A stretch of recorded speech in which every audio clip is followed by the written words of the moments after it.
Really sad update to the missing USF students. To some new developments tonight, as one of the two missing University of South Florida doctoral students has been found dead. His roommate now facing charges as the search continues for the other student.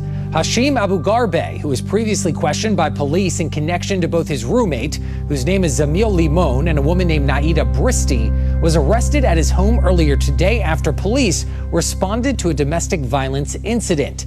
He's facing multiple charges, including failure to report a death and unlawfully moving a dead body.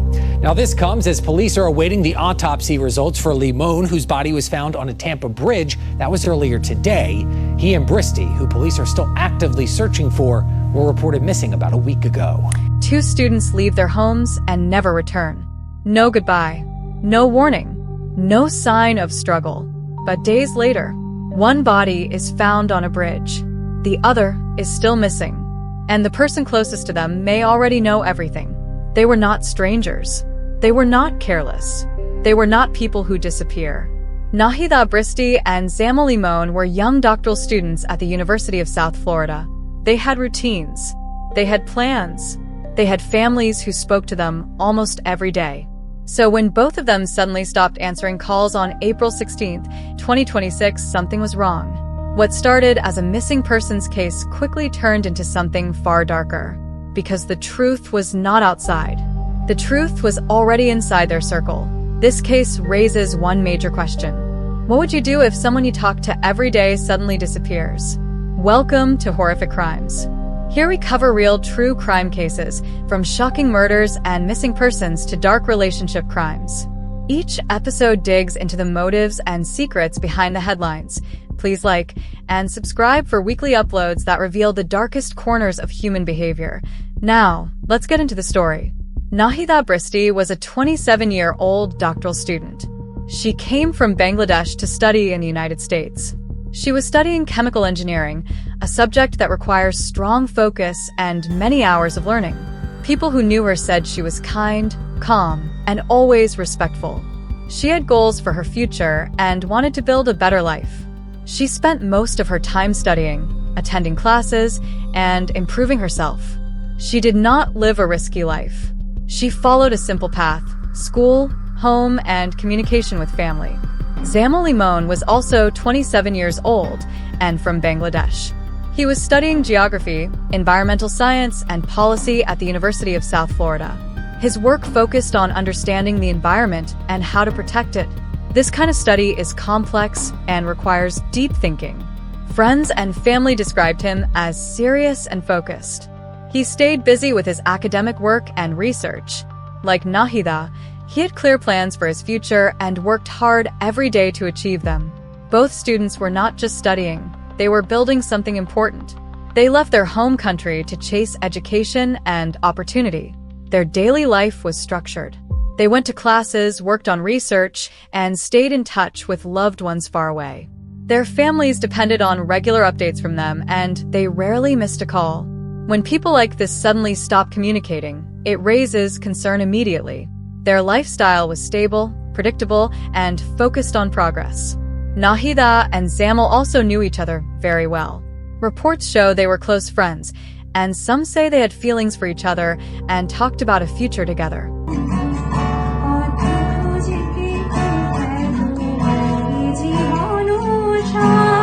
Even if their relationship changed over time, they stayed connected. They supported each other while living far from home. Being in a new country can be difficult, and having someone you trust makes a big difference. Their connection was strong, and they were often in contact with each other while managing their studies. Their daily routine was simple and consistent. Wake up, prepare for the day, go to campus or stay home to study, work on assignments, communicate with family, rest then repeat. There were no signs of danger in their normal life. No sudden changes. No warnings. Everything about their routine showed stability. That is why their disappearance shocked everyone. When people who live carefully and predictably suddenly vanish, it creates one important question. What could have broken a routine that strong? April 16th, 2026 started like a normal day. Nothing seemed different. Nothing seemed out of place. But this day would become the last time anyone saw Nahida Bristy and Zamil Limon alive. Their movements that morning looked simple, but later, every small detail became important. Every step they took turned into a piece of a larger mystery that investigators would try to understand. Zamil Limon was seen earlier that morning at his residence. It was a quiet moment, nothing unusual, nothing that raised concern at the time. Around the same period, Nahida Bristy was seen separately on campus at a university building. The two were not together when they were last spotted. This detail would later become very important in the investigation. Authorities confirmed they were last seen at different locations on the same day, only about an hour apart. After those moments, everything went silent. There were no calls, no messages, no online activity. Both of their phones stopped working. This was not normal behavior for either of them. They were known to stay in touch with family every day. Suddenly, that routine ended without warning. No one could reach them. No one could explain why. As hours passed, concerns started to grow. Friends tried to contact them again and again. Family members waited for replies that never came. The silence became louder. It became clear that something was wrong. This was not a missed call or a busy day. This was something different. On April 17th, the situation became serious. A mutual acquaintance contacted authorities after being unable to reach both of them. This was the moment the case officially began. What started as worry turned into action. A missing persons report was filed, and law enforcement stepped in to begin the search. Police started looking for answers immediately. They checked known locations. They reviewed timelines. They began trying to understand how two people could disappear within the same time frame without leaving any clear trace. As the search expanded, one question remained at the center of everything.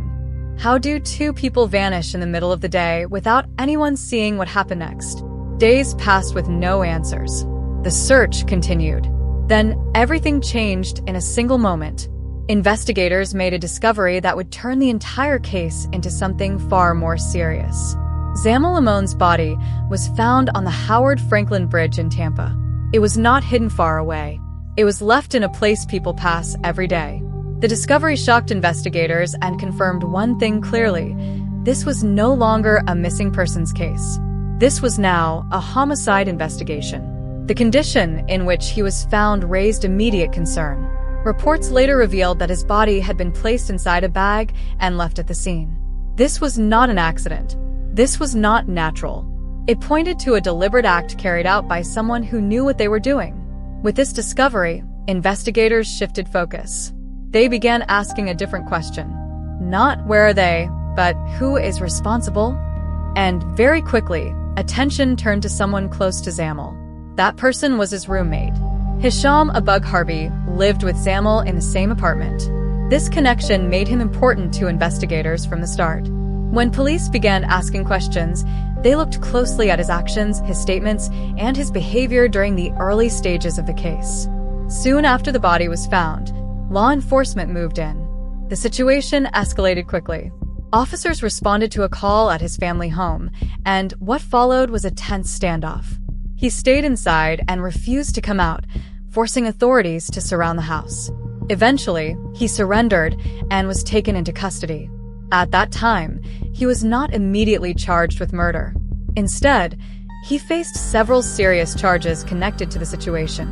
These included failing to report a death, moving a body, and tampering with evidence. These charges alone suggested that investigators believed he had knowledge of what happened, even if the full picture was not yet clear. As the investigation continued, more details began to surface. Authorities gathered evidence from the apartment and tracked movements connected to the case.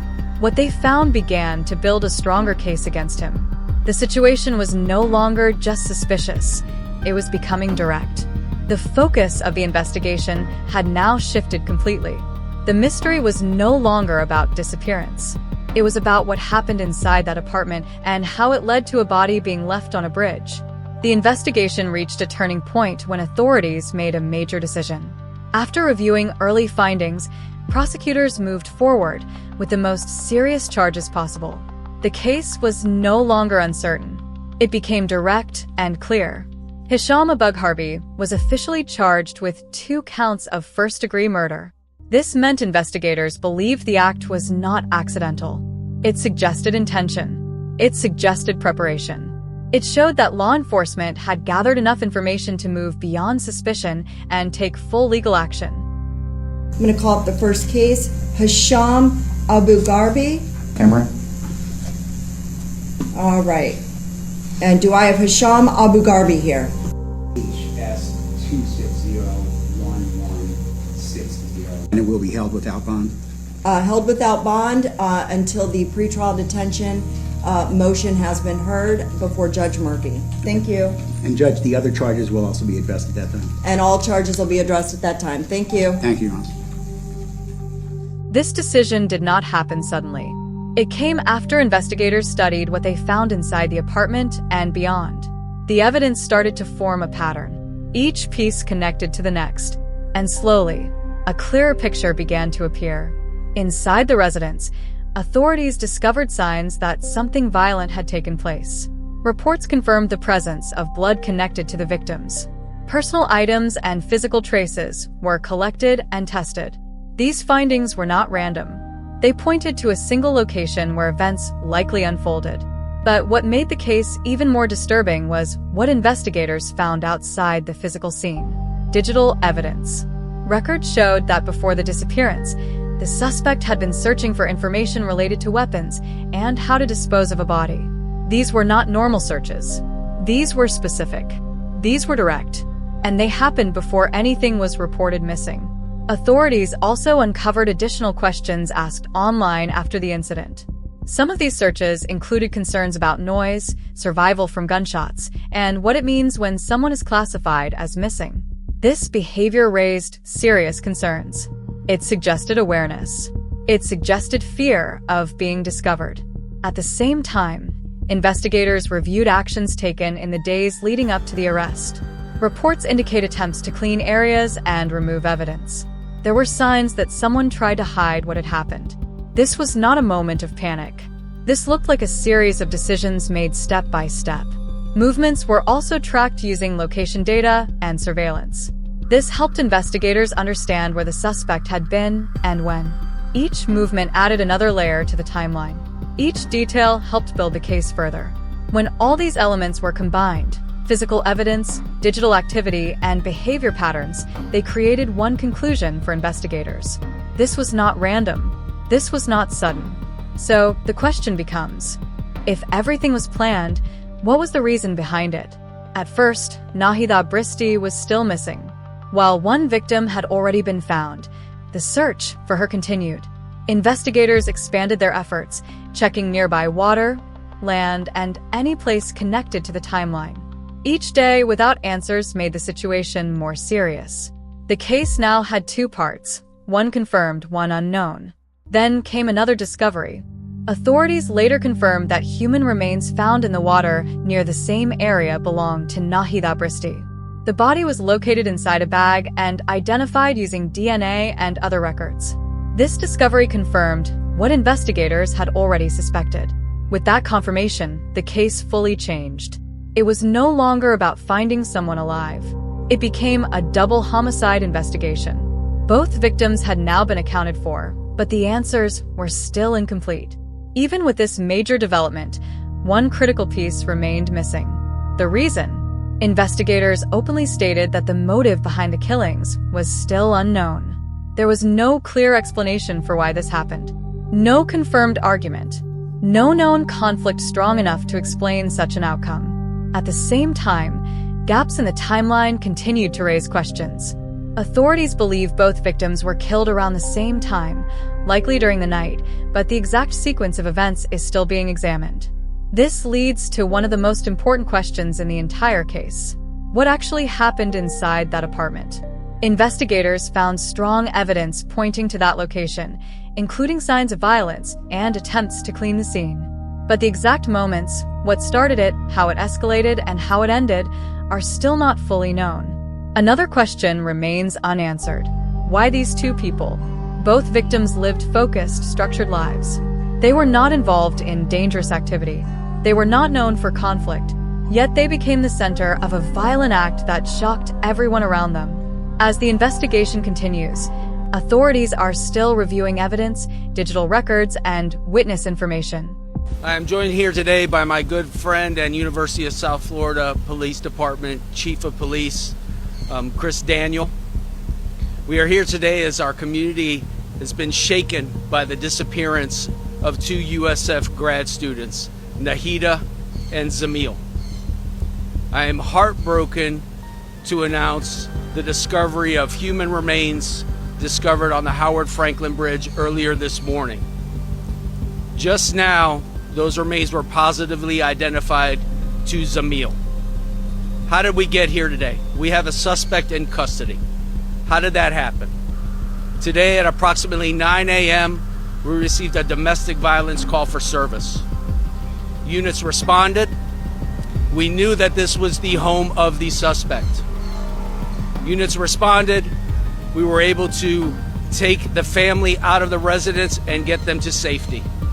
At that time, we commanded the suspect to come out to our deputies. He refused. That happened for some time, about 20 minutes or so. Commands were continued to give to the suspect. He did not respond, nor did he come out. At that time, SWAT was activated.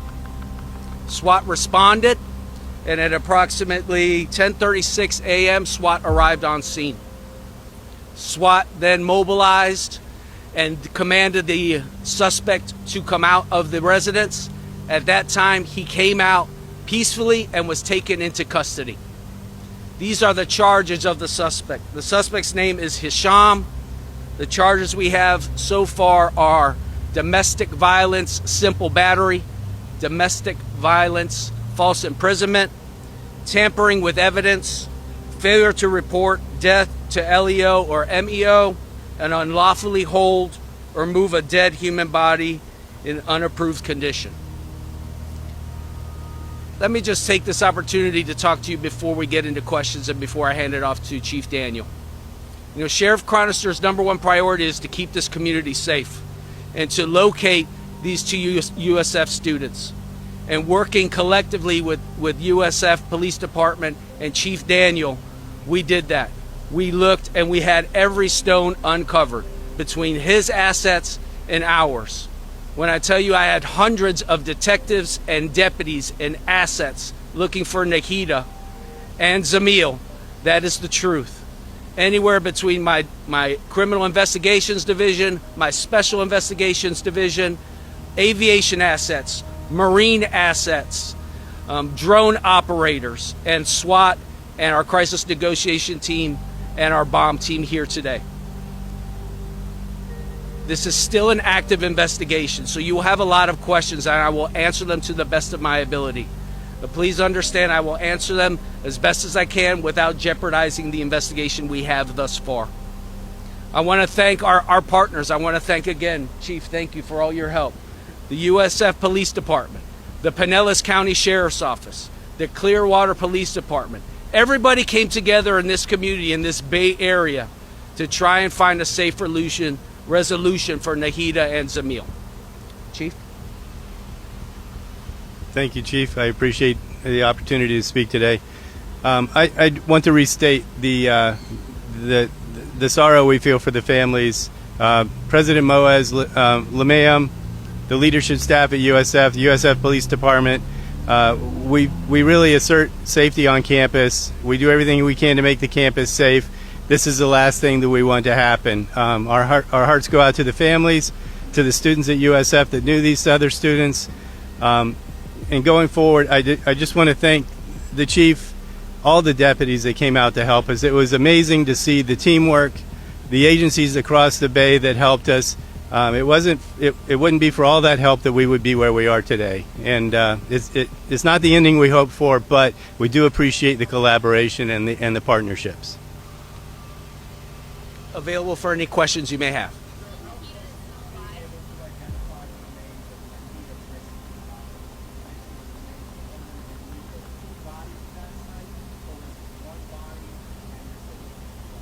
Great question. So the human remains that we were discovered this morning was one body. and that has been positively identified to Zamil. We are still actively searching for Nahida. And again, I implore the community, if you have any tips of where you've seen her or she's just recently seen, please report it to the Hillsborough County Sheriff's Office immediately so we can recover her to safety. But we don't have any indication to think that she is or she is not. We are still actively trying to recover Nahida. The suspect initially, when we made initial contact, was talking. Yesterday we re-interviewed the suspect.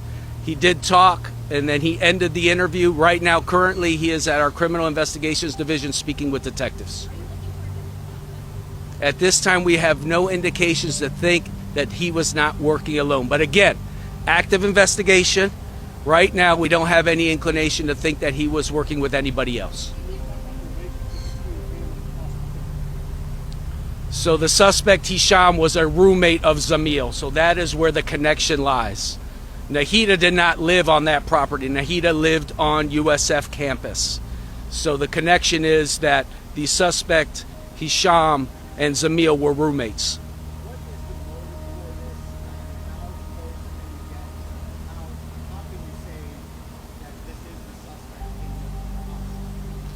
Through investigative measures, we are able to link the suspect to this case and to this body.